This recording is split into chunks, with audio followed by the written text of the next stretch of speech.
Now we are broadcasting and we are waiting for a few attendees that will join us in the next few minutes. Okay.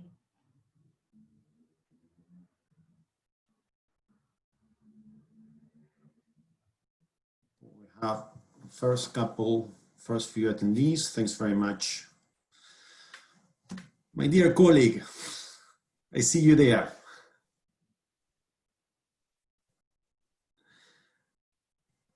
Thanks very much for the punctuality. We're going to start in approximately 5 minutes. We're going to leave a few minutes for the rest of participants to get in the webinar. So please be patient, bear with us. We're going to be starting soon. So if you would like to grab your cup of coffee, to grab some water or whatever, just know that you have an extra 5 minutes for the start of this webinar. So thanks very much again for your punctuality.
Perfect.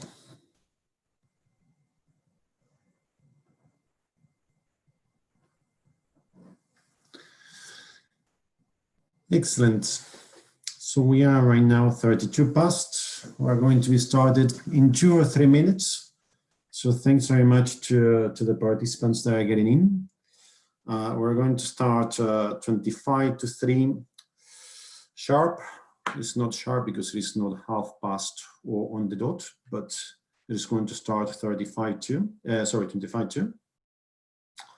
So thanks very much again, guys, for your punctuality. I see that people are coming in, and we're going to start in a few minutes with our webinar with Carla from Amicorp. I stay unmuted.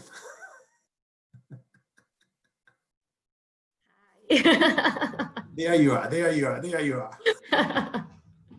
Can say hello. Yes, go for it. How's everything? Are you right now in Spain, in Barcelona, Carla? Yes. Already in the office. We are trying to come to the normal life. Slowly. It is tough. I mean, yeah, exactly.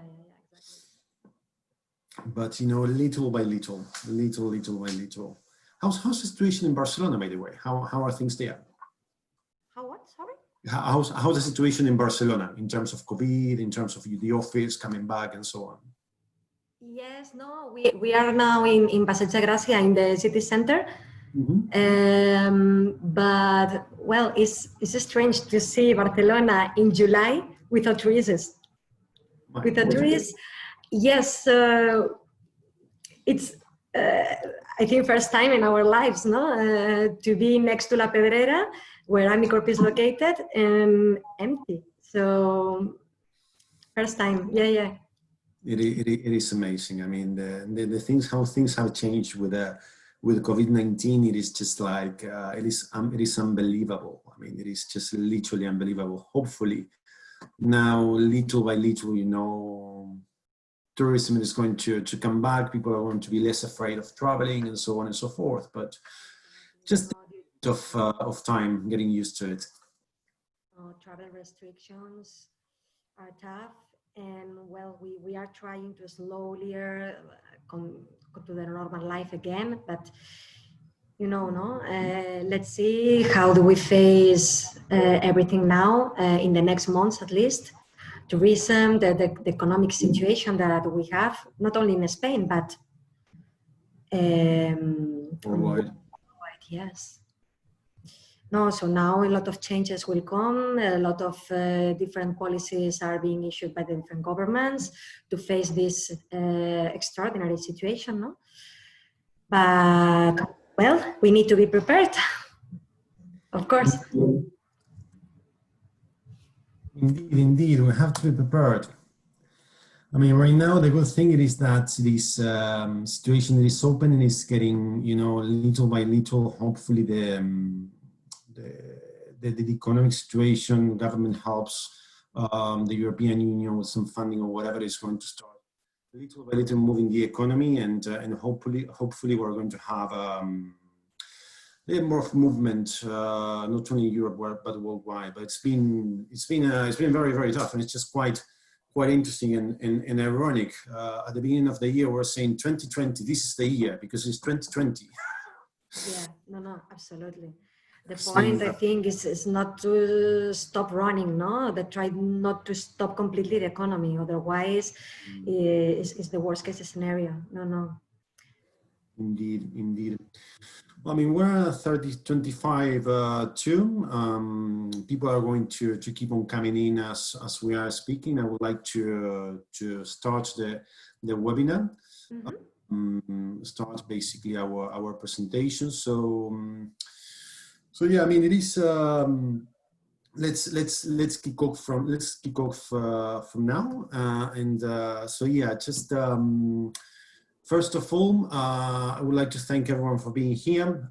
Good afternoon, good morning, the Americas, good afternoon, Europe and UK, and good evening, China and Southeast Asia. As you already know, my name is Andrés Gutierrez, and it's my pleasure to host this joint webinar with Carla from Amicorp.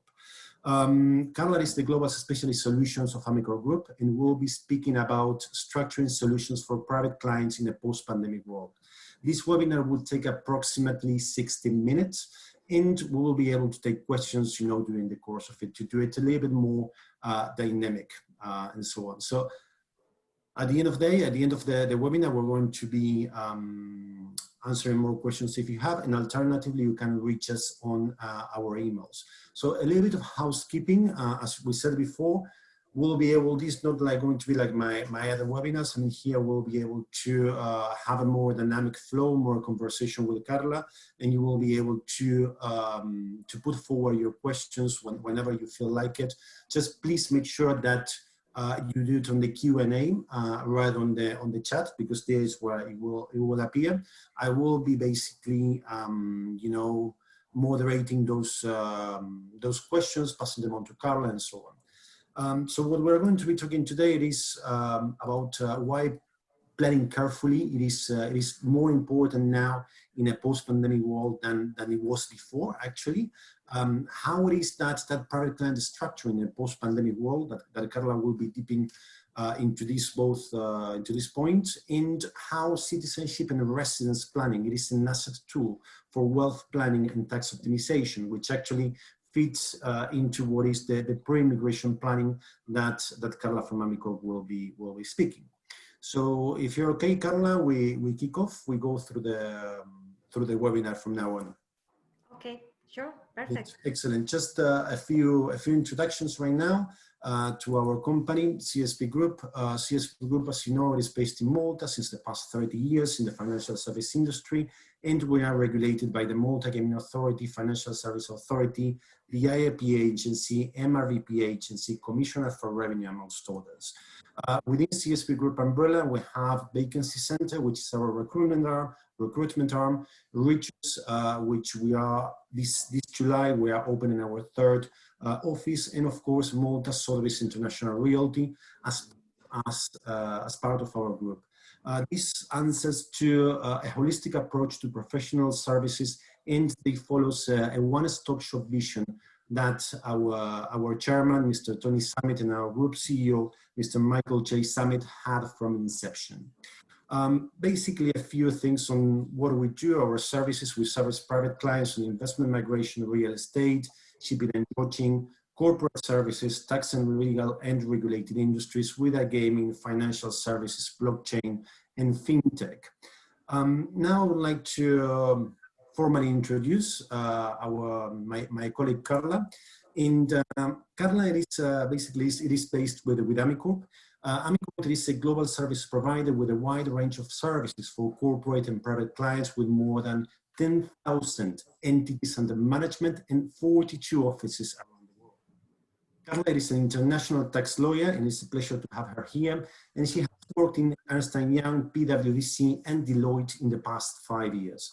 She also has been in charge of the global solutions development of Amicorp in the past 4 years, and global product development in obviously Amicorp, proposing structural solutions to meet different objectives to high net worth individuals and also corporations, working on a global basis and serving the Amicorp Group of 42 offices. So Carla, it is great to having you here. Thanks very much for doing this joint webinar, which I think that most of us were quite excited about it. Thanks so much, Andres, for giving me the opportunity to collaborate with you in CSB Group in this webinar. Really appreciate it. And thanks, of course, the audience for taking us the opportunity to explain them all the the topics that we will be discussing today in relation to global structuring for private clients post-COVID situation. No? I'm going to share my screen. Perfect. It says, wait, can I? Yeah, all yours. Yeah. Yeah, do you see? Yeah. Perfect. Okay, perfect. Good.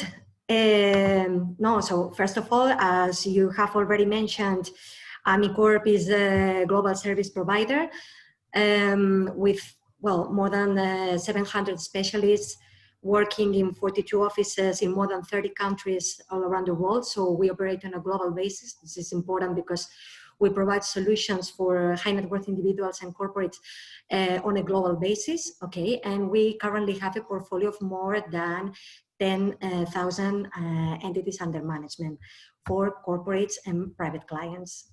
Okay, we offer services for corporates, privates, but also governance, compliance, and regulatory services, fund services, which also very important, financial services for asset managers of the portfolios of our clients, and business support services for our corporate clients as well.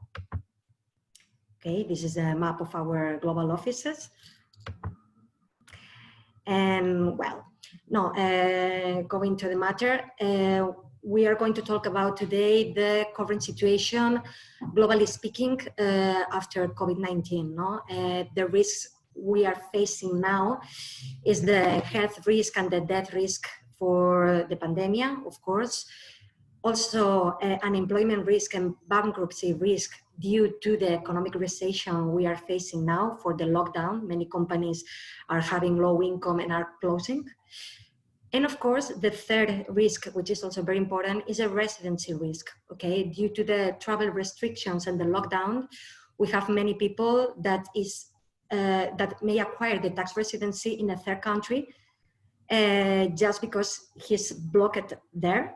And also in the other side, no, maybe it's creating a permanent establishment for taking decisions as from there. No, so of course, is an important point to consider. So these three elements makes of course the need of a global analysis of the current situation of our clients, of course, and just to be prepared with the right plan to face all these risks. No. So if we make a balance of the current situation, we can have a future scenario on the positive side. If we find a vaccine for the COVID-19, of course, we will have a new normality, taking care of everything, new scenario, but on the positive side. But what will happen on the negative side until we don't find this vaccine, no? We can have a second wave in September or in winter. We are seeing an increase of taxes in many countries because the governments need money precisely to face this pandemic, this global crisis, okay? They need sources, they need more money to cover this. This is a reality. And of course, many governments are also issuing emergency measures that may affect the assets of our clients, no? So we need to protect our wealth is very important, this point. And also, of course, this global scenario will be impacted globally on an economic recession, okay? Statistics, what are saying is that this is the worst scenario after the Second World War. So we need to be prepared for that. What's happening, many companies are closing. Many of our clients are seeing that their investment portfolios are having big losses, okay? And there is an uncertainty in countries. So we need to be very proactive in preparing a good plan to be protective, okay? Trying to avoid all these unintended risks, okay? And to be prepared to all these, economic losses, okay? So how Amicorp can help in all this? What we see in our clients, the needs that we are facing now is the tax residency risk we are mentioning. Also the loss of trust in the government, okay? Now with all these measures that we are seeing, clients don't trust a lot what's happening now, okay? Also, we are seeing personal and family security issues that we need to cover, of course. And also what we see is, when you have wealth in different countries, you need a consolidation to mitigate these risks because due to the different measures on these countries, it's better to consolidate everything in a structure, okay, to be covered for that, okay? So what we are doing in Amicorp is offering transversal solutions in a 360-degree service in order to meet these different objectives, no? Try to work on a succession planning, try to work in asset protection and wealth preservation, and of course, one of the most demanded things we are facing now is a pre-migration planning, that this is directly related to what you offer, no? We see that many of our clients want to migrate from one country to another, okay? If they are having a big recession in their countries, they want to move to another country with less risk, okay? Let's say Europe or United States, to be covered for this future crisis, no? What we see there is that, now more than ever, we have a globalized world, okay?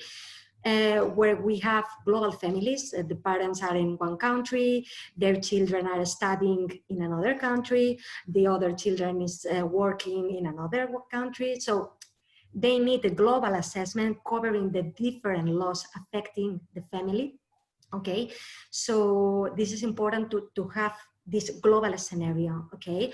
Also, of course, there are global structures and global investments, not only for the corporate business of our clients, but also where they want to have their investments. For example, if they have real estate in different countries, if they have a investment portfolio in Switzerland or in the United States, for example, no? So these different countries involved, we need to cover a global analysis, okay, checking which is the best tailor-made solution for our client. Indeed, each client is unique, each client has its own assets and needs, and we need to prepare a tailor-made plan for all of them, okay? Additionally, what we see is that we need to analyze the global environment now. And now more than ever, we need to face the global transparency, okay? And now we have the automatic exchange of information. So now we are in the era of transparency, okay? So we need to know that all our assets and income will be reported due to the automatic exchange of information I was mentioning, no? Even by our bankers or by our tax advisors. So we need to be prepared for that. So again, we need to take action, reevaluating the existing structures and adapting to the new international environment, not only for the transparency world, but also for the new needs that I was mentioning before. It's quite interesting. I mean, when you were mentioning before, you know, the inherent risk of of where you're based and the future measures, you know, that the governments are going to take. What we're seeing over the past 6 months during this year is that obviously governments, they are moving towards thinking on imposing wealth taxes. I mean, Argentina has put up the wealth taxes. Uruguay has, you know, actually today, it is not mistaken, it is 2nd of July, not 1st. I mean, yesterday, the Uruguayan tax residency kicked off in response to that. So, I mean, we're seeing all of that. The Indian government, it is thinking on imposing a citizenship-based taxation like the US and Ethiopia. So, I mean, obviously, right now, governments, they do not have taxes because there is no financial economic activity. So they say, okay, where I'm going to take all that money? You know, it is just, and at the end of the day, that affects clients, that affects, you know, high net worth individuals, private clients, what they are going to do. And here's where this post-COVID-19 structuring solutions, you know, on a global basis, they are extremely interesting and important. Absolutely. So because of this, it's very important to check every country involved by our UBOs and by their assets, okay, to have the right assessment to prevent unintended risks, no? So precisely for that, the different options that we have is, first of all, if our clients think in relocation, we need to prepare a pre-migration planning, no? So what happens if we are moving from one country to another? We need to check, maybe there is a tax impact, an exit tax, okay, where you need to pay for your capital gains unrealized, for example, for moving to a new country. Also to check, we need to check the tax impact of entering in a new country, if we will be tax resident, as from when, and what we will pay. And of course, if our existing structure still is valid in the new country, no? We are changing the governance law in our structure, and of course, we need to make this check, no? And improve where needed to avoid this risk, no? What we see there is the different alternatives that we have, no? We can regulate our structure. If, for example, we were based in a country where we were paying only local taxes and now we are going to move to another country paying global worldwide taxes, for example, this is a whole change of your system. So this needs to be regulated. The other big point is to restructure what we have. We need to check all the angles, all the members of the family involved, all the international investments, all the cross-border transactions that I was mentioning, no? So all the layers that involve the structure. Of course, we need to check all the benefits, no? Maybe we had an older structure just to manage our investment portfolio, for example. But now we need to prepare for succession planning, diversification of risks, investment strategy, you know, no, asset protection. So many other things that we need now due to the current scenario and the future situation that we need to face, no?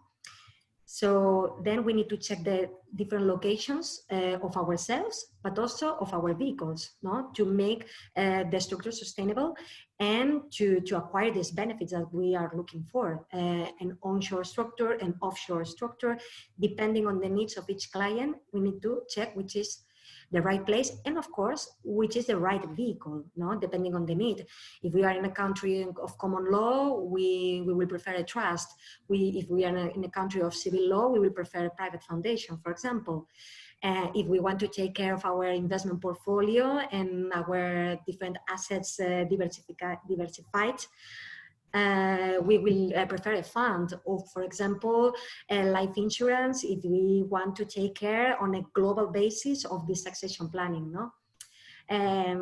What we try to do is to work in robust solutions valid for as much countries as possible, no? Precisely considering that we can move to different countries and we have global families, so our structure needs to be valid and compliant for all the countries involved. No?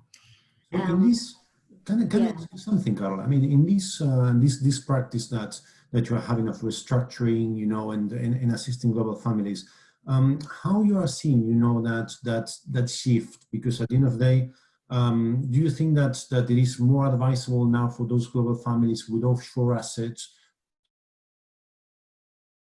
come onshore, let's put it that way? Do you think that that's advisable? How would be the best way of doing that? What do you think will be the best approach there? It depends, okay, but the current situation is, of course, that in zero tax and low tax countries, to be, you know, updated and according to the OECD policies, they are introducing new enhanced substance requirements, for example, okay? So it's not bad that you have an offshore structure, okay? Mm-hmm. But if you have a structure in the Caribbean or in Mauritius or in Emirates, countries like this, what you need is extra substance to justify the existence of that structure. What happens? So that now maybe you need to check the structure costs, no? So now maybe when a structure located in the Caribbean costs the same as having a structure located in Europe, for example, or in the United States, or in, you know, no, in well-reputed countries, non-blacklisted anywhere, okay? So you have this scenario from one side, and then you have the other part, no, which is the reputational risk that you may have. As now, as I was mentioning, we are in the transparency world, and all your assets and structures will be communicated. You can face a tax audit if you have vehicles in these countries. Again, it's not bad, but you need to be prepared with the proper defense file to justify the existence of this structure. Okay, what we see, well, now due to COVID, for example, we see that many companies are experiencing big losses, okay?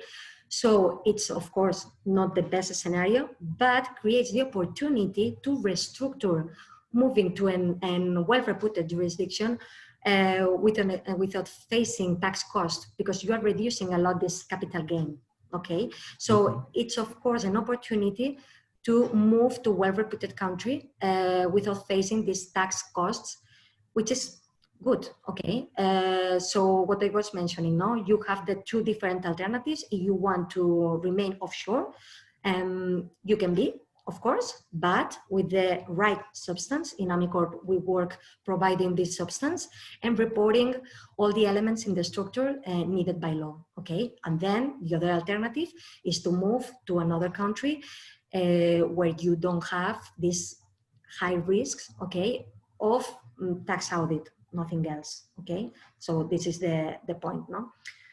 And yes, no, these were the options. The last option of the evaluation of the structure is just donate, no? If you're previously to moving to another country and change your law, you can donate all your assets to your future generation, because maybe in your country you don't have to pay give tax, and then you can move to the new country and you have all your succession planning duly done, and you have the future of your family all covered, no? So then the plan comes for your next generation, not for yourself, no? So at the different alternatives that we can face. What we see, once we have chosen the right option for our structure, we can do improvements on it, no? What we need to do? Of course, what I was mentioning, no? Proper advice for global families.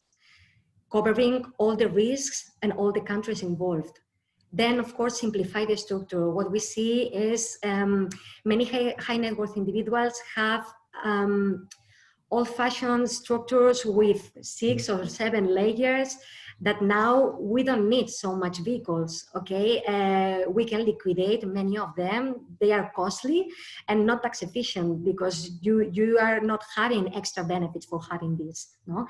So it can also be a risk, actually, if you look exactly, at it, yes. a potential risk for, I don't know, a tax audit or any tax investigations or whatever stuff. Yes, and loss of control also on the assets, no? So it's much better risk diversification, okay, dividing in different vehicles, but wealth consolidation, no? You need an umbrella controlling everything and just make it simple, simple, simple, simple. Of course, you need to check also the governance structure, okay? You need to check your umbrella, your trust, your foundation, your holding, if this is properly managed. You know, now due to POEM regulations, which is the place of effective management, you need the right substance, no? If you have a trust or a holding in a third country where you live, you need the proper substance in that country. Otherwise, you are attracting the tax residency of the vehicle to the country where you, and you are losing all the tax benefits, no? So you need to be very careful on that. And also, of course, regarding the governance structure, you need to prepare shareholder agreements for dispute resolutions, you know, to address for your next generation. We see many cases where many of our clients started with their business that has been growing a lot in the past few years. And now they need to be prepared for the second or third generation. So they need to check their children or grandchildren will be involved in the business or only they will be receiving dividends or not, what to do. The spouses. Yes, of Spouses course. are going to be involved in the business or not. I mean, those family protocols, the protocolo familiar, you know? It is just basically how those, it is really, really interesting that this part of governance structure, protocolo familiares, family protocols, and all that sort of stuff, it is really, really interesting. It is properly thinking ahead and not just for today and tomorrow. Exactly. No, what I was mentioning, restructure is expensive. So we need to think in a long-term structure, so sustainable in time, to be covered for all these risks and to face all the different situations that may arise in the in the future years, no? So that's the point.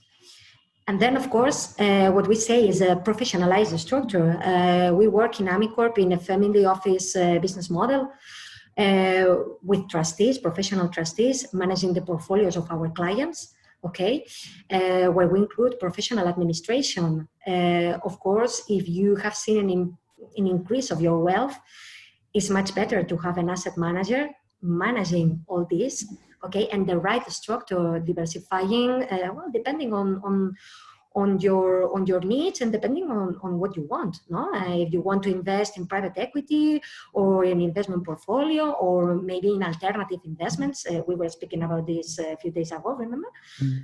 It depends on the needs of our clients, but of course, when you have certain amount of wealth, you need to professionalize this structure. Somebody, a trusted business partner like Amicorp to take care of all this, no?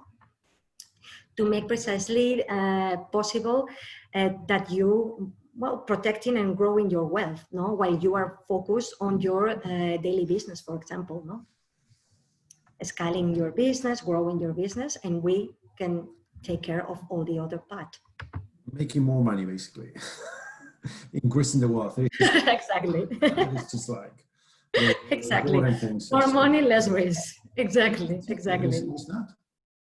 No, absolutely.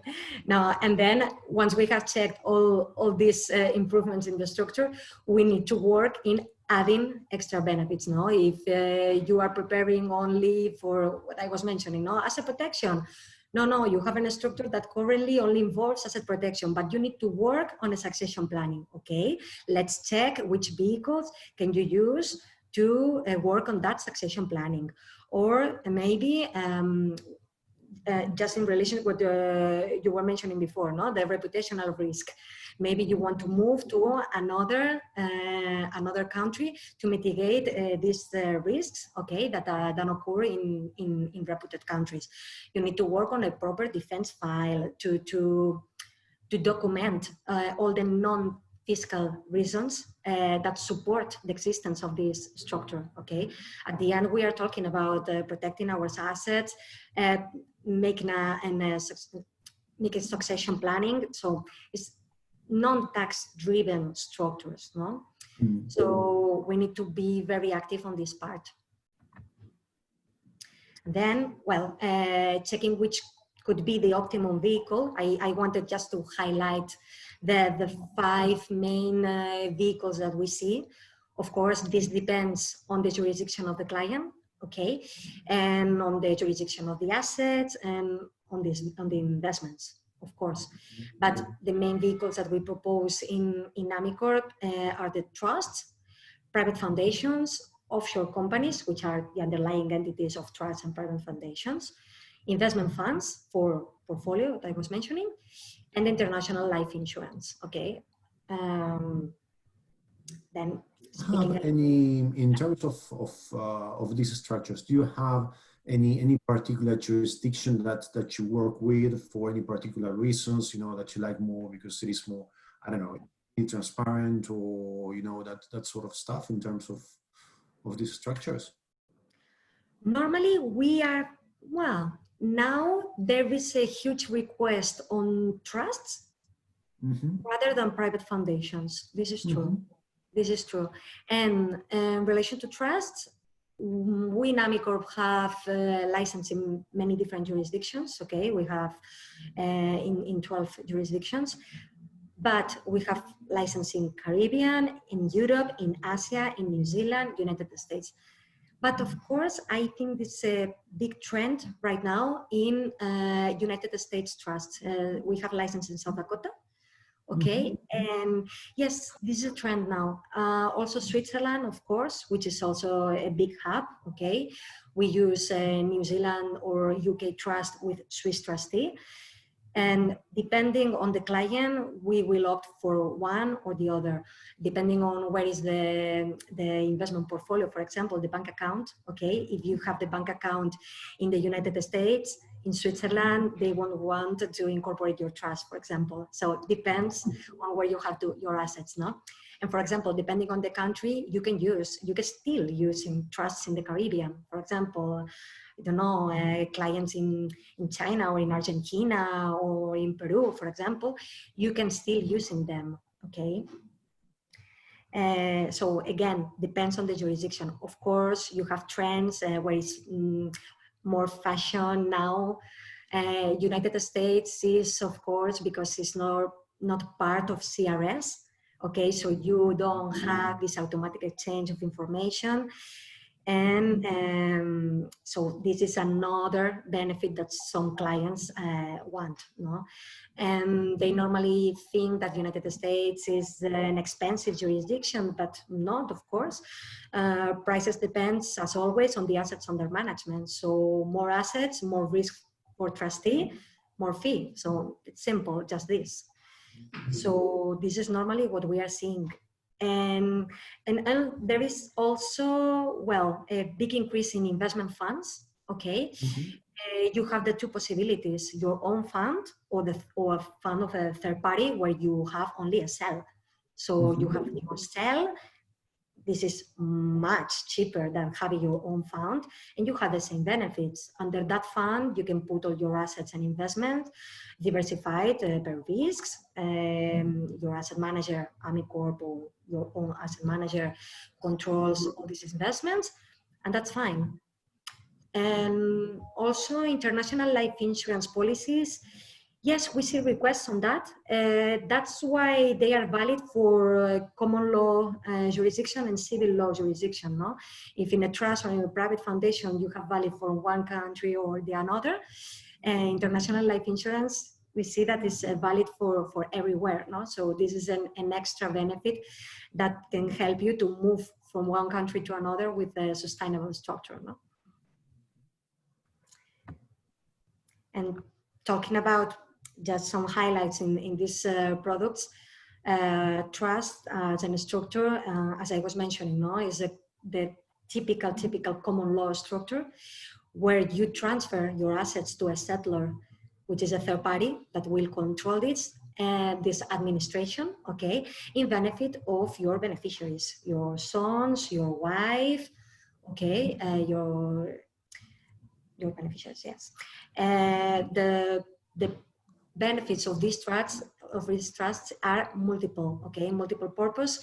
You can have protection against creditors. You of course have a succession planning, migration planning, of course, as well, and asset protection. So a trust can cover all the benefits that we were mentioning at the beginning of this presentation. You can have the possibility of establishing in different jurisdictions, as I was mentioning. And of course, you have different types of trust. So it's a very flexible vehicle. You have a revocable or irrevocable trust with discretionary or non-discretionary beneficiaries.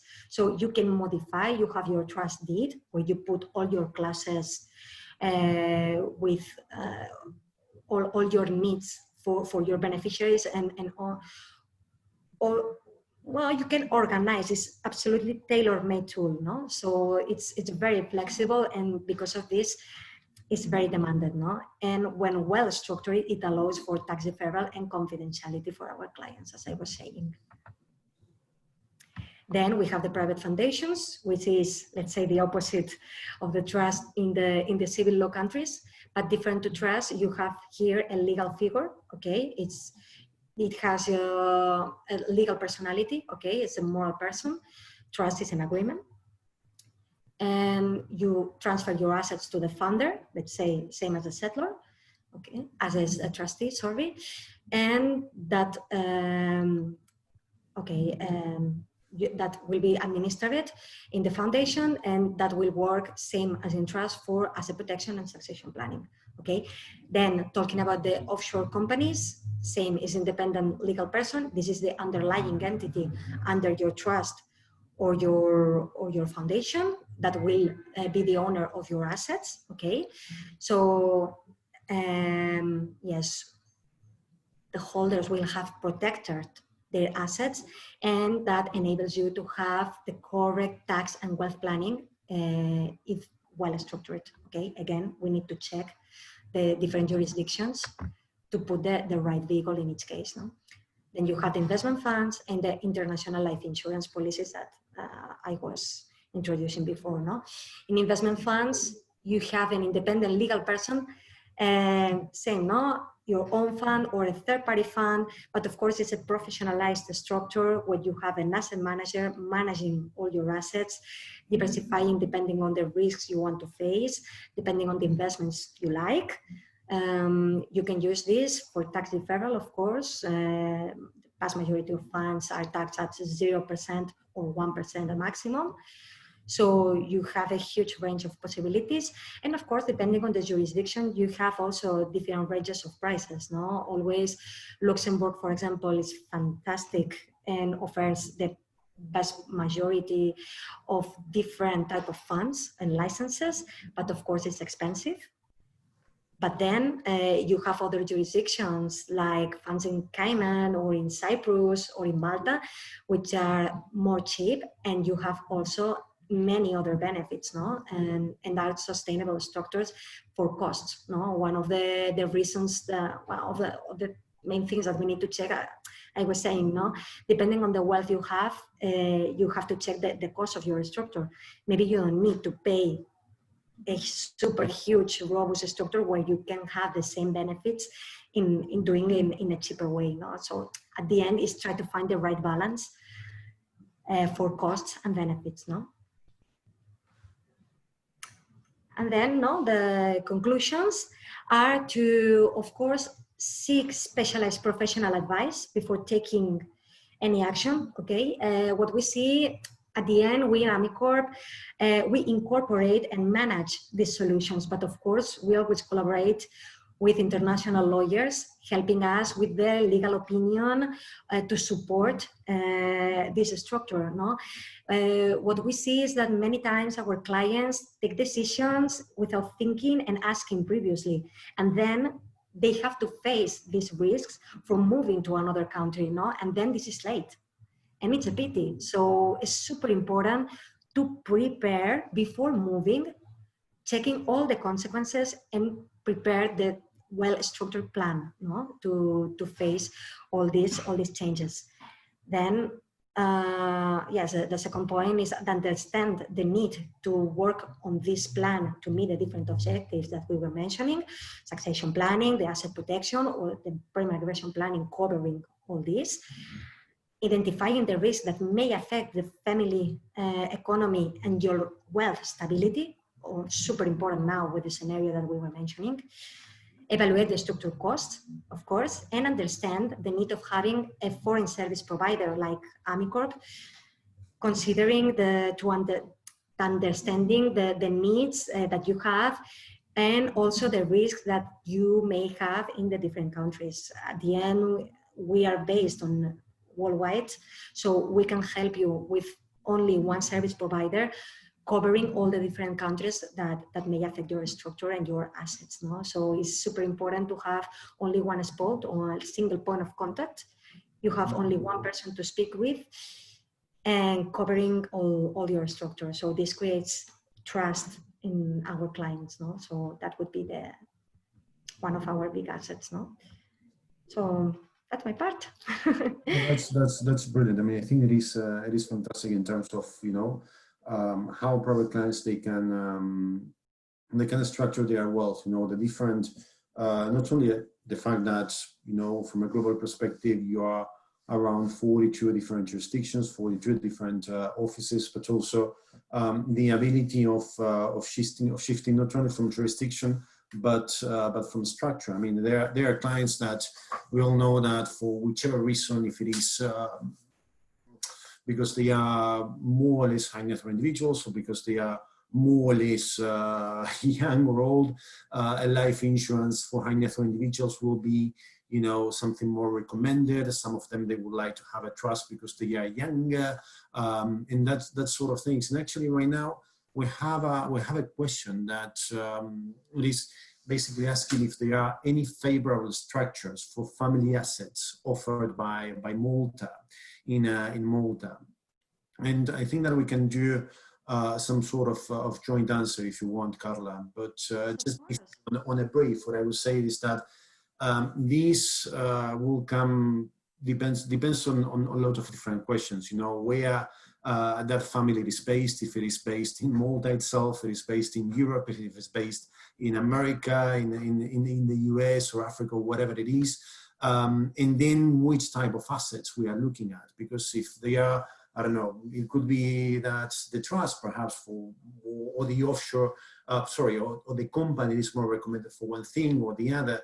And also what you were saying, I mean, in Malta we offer substance, we offer substance as well as small in Malta through regions and ourselves. So I mean, we are firm believers like Amicorp in all substance creation. So I think that it will be there. We'll need to look a little bit more on the structure of that family, but Malta, I think that it has a very good vast array of solutions within the European Union. Exactly, indeed. The good point of the European Union, you know, if you have the assets and the UBOs established there and the structure is there, it's better to keep in these countries because, you know, due to the freedom of capitals and circulation, there are no restrictions, and it's much easier. You can apply the European directives, which enable to have many extra benefits. You don't have withholdings between European countries. You don't have CSB rules between European countries. So it's much easier to structure if you are there to keep there. No? So, and again, well, you don't have to pay restructuring costs because when this responds to economic valid reasons, you don't have these capital gains, no? So that's fine. That's great. So thanks for that. If you want, we can just basically, I will pass on to my part. That's the pre-immigration planning that you concluded and you were having speaking a little bit about. Absolutely. What I'm going to be sharing my screen now, and basically what we look here in what is citizenship and residence planning and so on, it is a little bit more of, give me just 1 second. Let's show it again. There it is.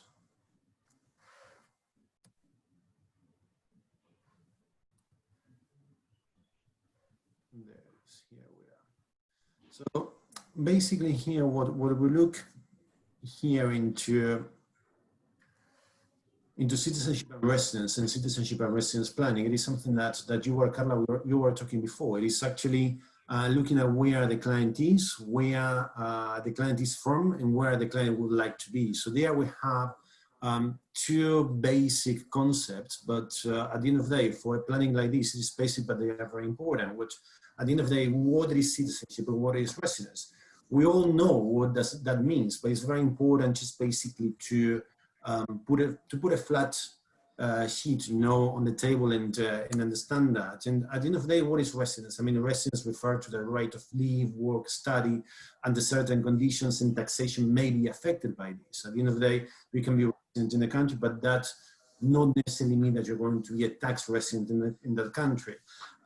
Citizenship, at the end of the day, it is a little bit or much more than residence. It is the ability to have your passport, the ability or the right to apply for a passport, to have voting rights, to have a state protection. When you look at it as COVID-19, you're talking about as well about repatriation. I mean, what happens if you are from Spain, if you are from Italy, but you are in India, Southeast Asia, and you cannot back home. You cannot go back home. It's just basically that sort of things. It obviously gives as well international travel, depending on passport strength and so on, and the ability to pass that citizenship to future generations. And here is something that, at the end of the day, we are conditioned right now, right, by that residence sometimes, but we are conditioned by that citizenship. And here's something that my dad always used to tell me, and it is just basically in life you can choose everything but your parents. Basically, you can choose everything aside your dad and your mom, and that also means that you cannot choose them and you cannot choose where you are born, and therefore conditions your future possibilities and your children's future possibilities. It is not the same if I wouldn't have the ability to apply for my citizenships by descent, or meet my wife and have a child that has various citizenships by descent, that if she wouldn't have it. These conditions your possibilities, depending where you are born, it conditions where you are going to go at the end of the day. And there is where citizenship and residence planning and that pre-immigration planning that we were talking before is so important, because not only affects that tax structuring and that tax optimization, but also it gives you an enhanced lifestyle. It is not like, it was 20, 30 years ago, where 20, 30 years ago, we're looking at citizenship, alternative citizenship, but basically as global mobility. We have them now. Absolutely. Due to COVID. It is the way it is, but it is always that the global mobility, and has always been referred to that luxury good, and that's that asset at the end of the day, as we're going to see later. It started, with St. Kitts in the '84, a program that I have quite dear to me, to be honest with you, the Canadian AAP in the '86. That helped with economic migration, what we are talking right now, in global mobility needs. Then, the market and the needs, they started, flowing through, and more countries, they started to appear, like Dominica in the '93, Grenada in the '96, UK visa program in the '94, US EB5 in the '90s. I mean, you were mentioning before, the needs that right now, South Dakota, it is a trend. I mean, within economic migration, you also have your trends, where, the clients would like to go, Southeast Asia, EB5, E2, have your green card, that sort of stuff that we see now. It is that we have been seeing, and now in certain jurisdictions, we see more than ever. But at the end of the day, the market itself, it started to develop, and then it is not only about global mobility, it is also about peace, security, peace of mind, basically you want your base to be. Again, we are not talking so much about tax structuring, about where you want to locate. We are thinking here more about the education of your children. I mean, if you're in South America, like I was, my parents, they were thinking, I mean, well, I want Andres to be educated for in his master's, or if possible, the university, but at least the master's, you know, in Europe or the US. Why? Because the education is better, or at least one has the perception that it's better. Health the same, future possibilities, you know, for your children and for the rest of the family.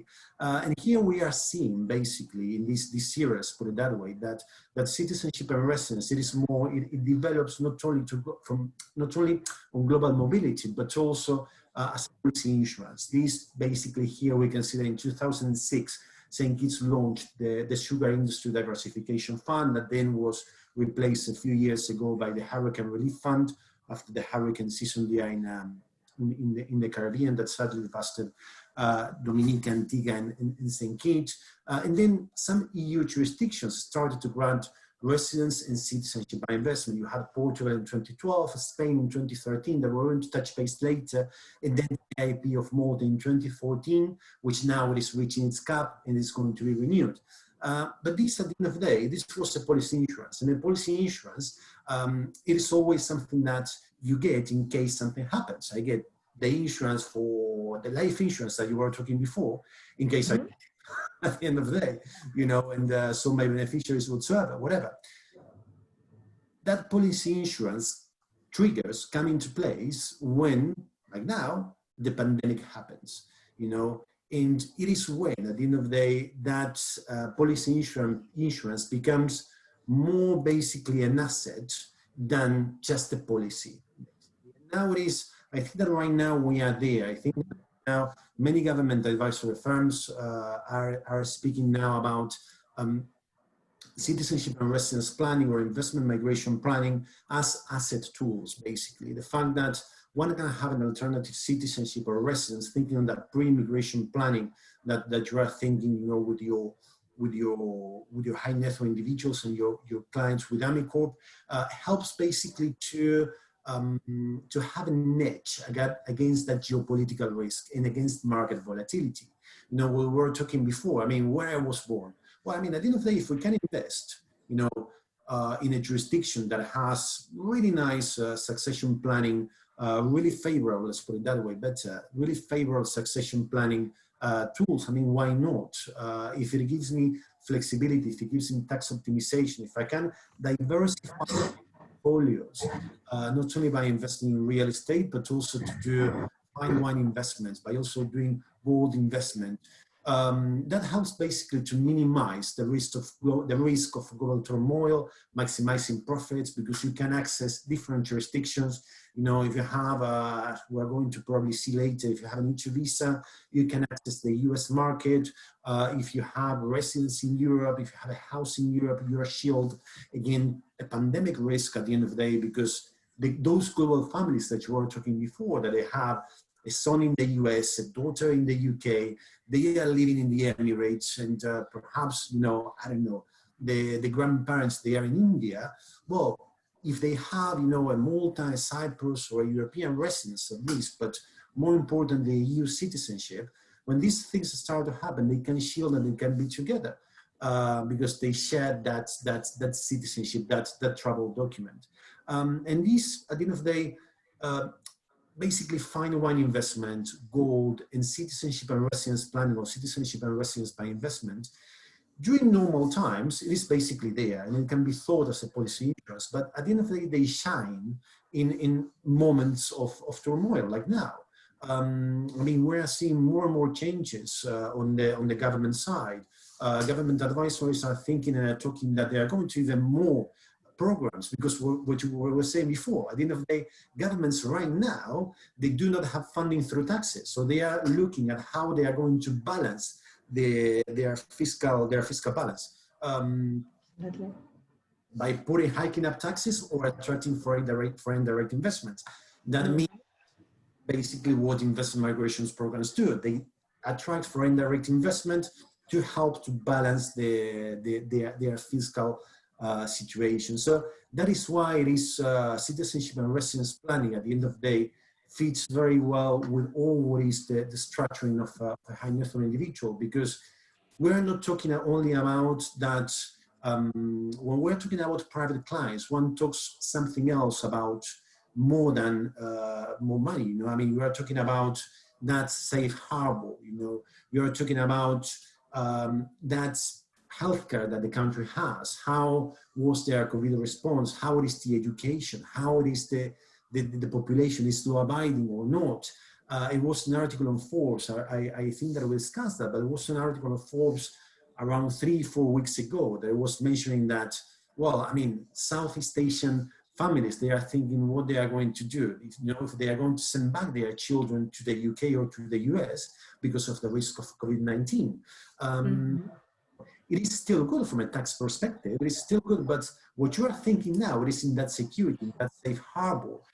Because at the end of the day, this migration that you do when you are advising clients, you know, in terms of a personal and business, let's put it that way, relocation, it is about an effective migration and business relocation that it allows at the end of the day that financial diversification, because you can invest in all those different assets. You can restructure, you know, that patrimony of the client. You can see if there are those structures which are old fashioned. You can just basically, you know, save cost at the end of the day. You can give substance in those jurisdictions that they need to have substance, and you can just get rid of, you can liquidate those offshore jurisdictions which are going to be a liability more, you know, than an asset. It helps basically on all that sort of things. And also, thanks to this, and thanks to what you were talking before, it gives tax efficiency.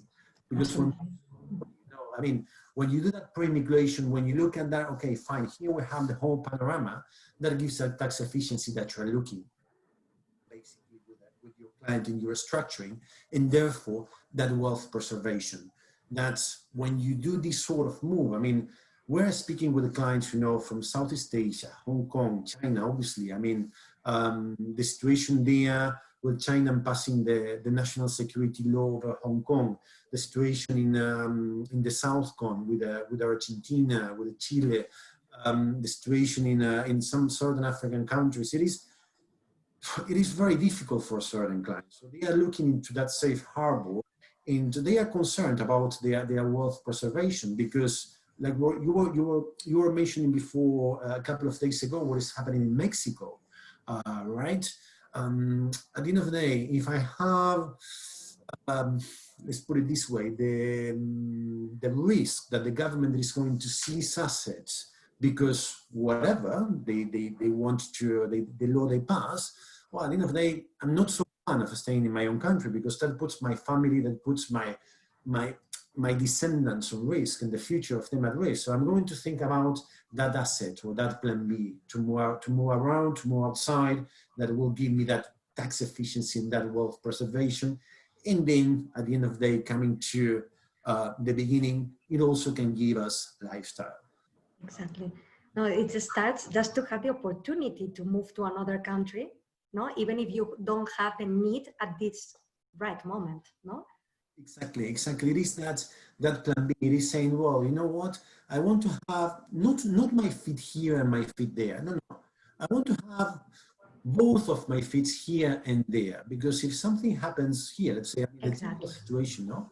You're a high net worth individual client between 50 and 65 years old that has accumulated their wealth, or they have managed the wealth of their parents, they have grown their business, especially in the traditional sectors, you know, the industry sector, you know, and right now it happens like, you know, I'm from Argentina, and there it is saying, okay, fine, I mean, what is going to happen in the future? I rather, okay, I'm going to think somewhere, I don't know, people in my parents that were thinking, well, I'm going to buy my house here, I'm going to get my passport, my first passport when I was 12 years old, something like that, because my mom was just in case, you know, just in case. Exactly. And it is not that mentality, but it is more structured as we can do it right now, thankfully, you know, and it is exactly that. It is just if something happens, I can move my family.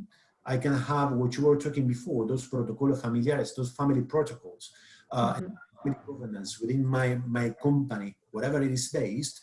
And if I move to this jurisdiction, my company is going to be managed this way, because you already thought about it 3 years ago. 3 years ago, you did your pre-immigration and stuff and so on. So that's why it is so important that citizenship and residence planning within those that advisory, I believe.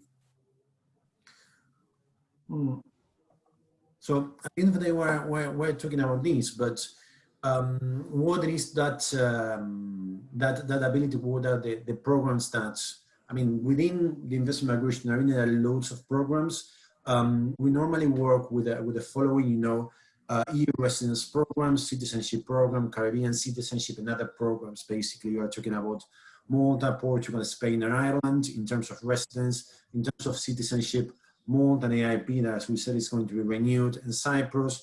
Caribbean citizenship programs for those clients which are looking more into lifestyle. Perhaps, as you were saying, I mean, you know, they want to stay offshore, but, you know, right now the trend, as you were saying before, is coming onshore, let's put it that way, and restructuring, you know, those actual structures.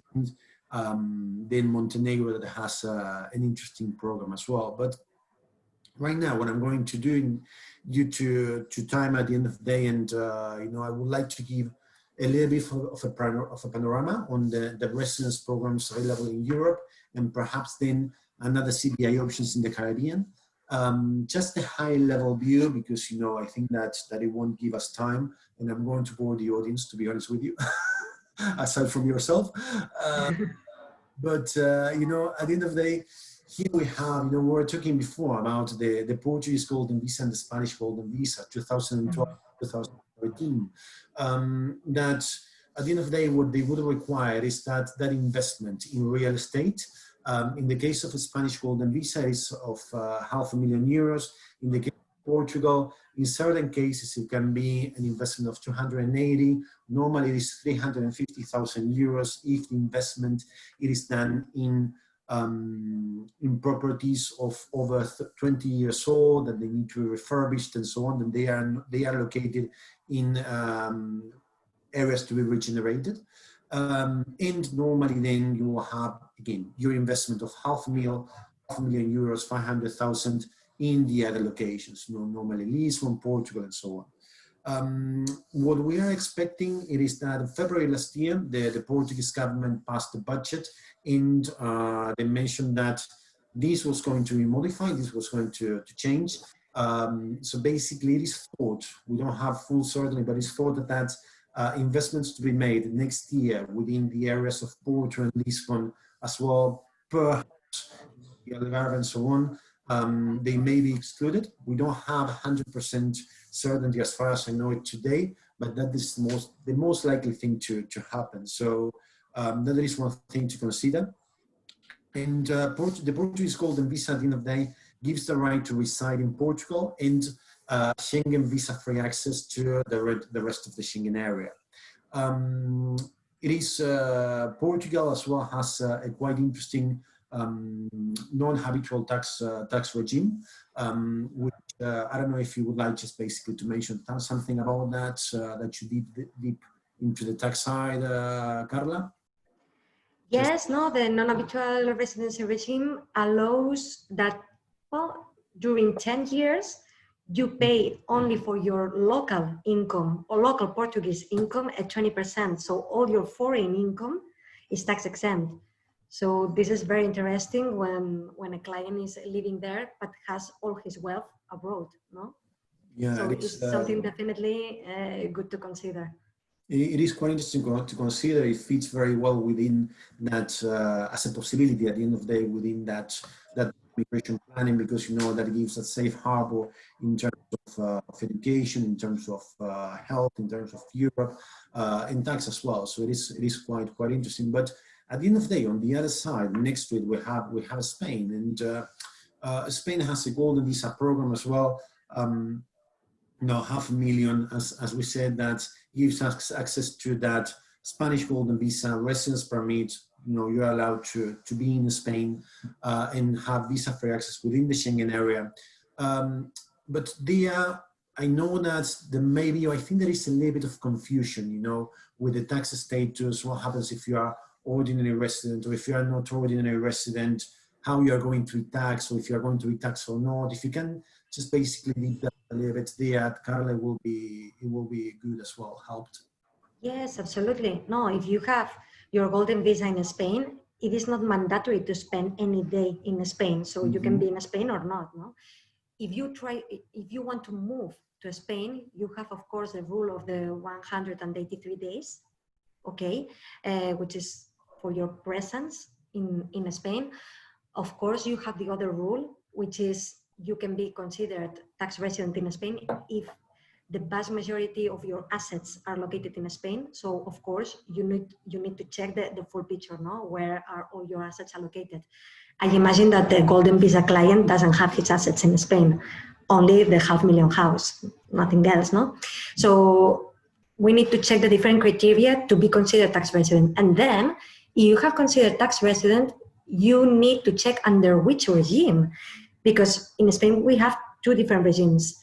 If you have a local contract or a letter of engagement or letter of assignment, from a foreign company to Spain and you are working, you can apply for the expatriate regime that we have here, which is very similar to the Portuguese regime that I was mentioning before. You are taxed at 24% during 6 years, generally speaking, only on your local income, no? So this is also super valid regime with a lot of incentives, no? And of course, if you spend less than 183 days and you are considered non-tax resident, you will only pay taxes in Spain for your assets located in Spain, in the income that you receive here, no? So you can play a lot with this, no? So this is definitely something important to check in case we have a client applying for the Golden Visa. Indeed, because I think that that is one thing to consider. There is always, you know, I would say the misunderstanding that, you know, you are going to be in Spain, you're going to have the high tax, and it's better Portugal because the NHR. And I'm not saying no to that. I'm saying that I never thought, honestly speaking, from an advisory perspective, that there is the better program. I mean, there is the best program that suits a client's need, and that's it. Because perhaps if a client is advised the Portuguese Golden Visa and NHR regime, okay, but if he doesn't need it today, or if he doesn't need it now, then he's not going to be able, you know, then he will have to wait the 5 years in order to reapply. It's going to be quite difficult. In that case, perhaps it's going to be better Spain. So, I mean, it is that's a really good clarification. In terms basically on that we're talking about, you know, in terms of stays and so on, it is worth noting that in terms of the residence card, at the end of the day, the Portuguese Golden Visa, the first one is issued for 1 year, and then the subsequent ones, they are issued for 2 years. The first year you need to stay 7 days, and subsequent ones 14 days in Portugal, and in Spain you don't have that need. In Spain, the first ID or residence card is granted for 2 years, and then eventually you could apply for 5 years, but then you can reapply for 2 if you're not going to be in the country, or if you're not going to travel to Spain, and so on. Also in Portugal is quite interesting because after 5 years, you may be able to apply for Portuguese citizenship. Obviously, you will need to go through the Portuguese language test and so on. In Spain as well, I mean, normally it is 10 years of effective residence, but if you are from any country from Iberoamerica, from South Cone, or from South America, you can apply after 2 years. So from those countries, from those clients that they are looking to have a base in Europe and apply for citizenship in Europe, this can be quite interesting, because at the end of the day, you are talking about 2 years, and it is quite good from that part of planning mid-long term and having certainty, because at the end of the day, when you're renewing cards, you are subject to what the government would say. But once you have your passport, you have it for life. That's why, you know, clients, they normally look into the Maltese IIP, the Cyprus Citizenship Program, much more expensive because they are looking between 1 or 2.2 million euros. but it has a high amount of certainty at the end of the day. And then finally, in terms of golden visas, we have another ones. I mean, we have Greece, then we have the Irish program, which is another golden visa, and so on. But for the sake of it, I'm going to look into the Maltese golden visa, which basically differs from the Spanish and the Portuguese golden visa because it requires basically a three-layered investment.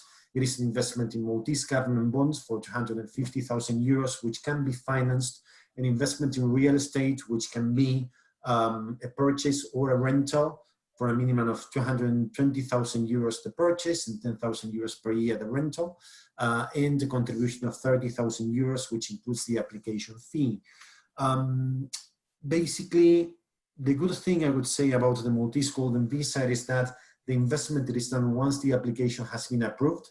And also the fact that once it is approved and you show, you know, the fact that you have invested in Malta, you're going to be giving a residence card which is valid for 5 years against, you know, the 2 or the 1 or the whatever. But at the end of the day, this depends on each particular client. You know, there are clients that basically that they don't like Malta because they find it as, I don't know, as this, perhaps it is an island in the middle of the Mediterranean, and some clients that just don't like to live in islands. You know, it's completely fine. You know, I mean, there are clients that they like to live like, I don't know, Barcelona, Madrid, London, and even though, I mean, Valletta is beautiful, it is a really nice city, it has a really nice culture, and so on.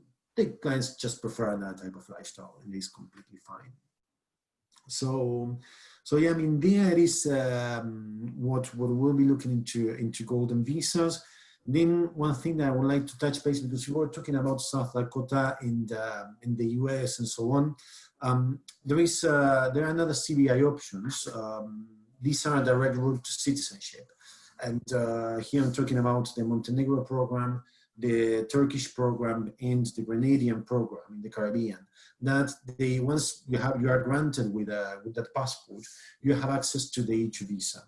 The E2 visa is a non-investor visa that basically allows the main applicant and the dependents to live in the US. The applicants, they need to make a significant investment in the US. That can be a purchase of a business or at least 50% of it. There is no minimum here. Obviously, if you're going to want to open a shop in the 5th Avenue of New York, you are not going to be a business plan with an investment of 20,000 euros. It's not going to be accepted, obviously.